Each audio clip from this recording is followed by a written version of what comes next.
Paano nga ba natin palitan ng background ng ating mga videos?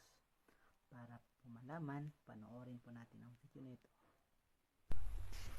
So una po, punta lang tayo sa ating application na CapCut. So click CapCut, tapos new project. Tapos hanapin natin yung background na gusto natin gamitin. So edit ito. Click add. So yan po.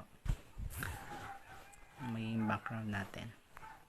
Then drag lang po natin yan pakanan hanggang kung saan po yung or gaano po kahaba yung videos natin na papalitan ng background. Then balik tayo sa start. Tapos mag-overlay tayo. Click overlay, tapos add overlay. So punta tayo sa video na papalitan natin ng background. So ito po yung click add. So ayan na. So tatanggalin lang po natin yung background niya. So paano po ba tanggalin yung background niyan? So punta tayo sa cut. Tapos remove background.